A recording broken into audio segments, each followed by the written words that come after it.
Part 64 of Chapter 3.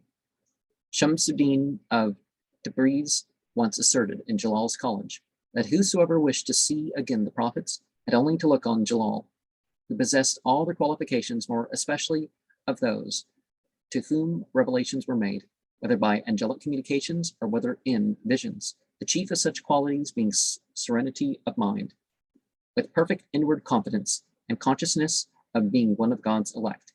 Now, said he, to possess Jalal's approbation is heaven, while hell is to incur his displeasure. Jalal is the key of heaven.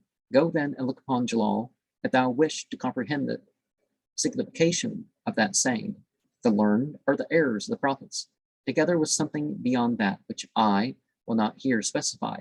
He has more learning in every science than anyone else upon earth.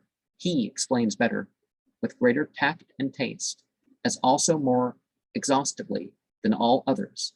Were I, with my mere intellect, to study for 100 years, I could not acquire a 10th part of what he knows. He has intuitively thought out that knowledge, without being aware of it in my presence, by his own subtlety. And as said with the last time, we are supposed to be carrying on the good and true. The whole righteous predecessor thing, it's only as far as they're righteous, only as far as they're, true.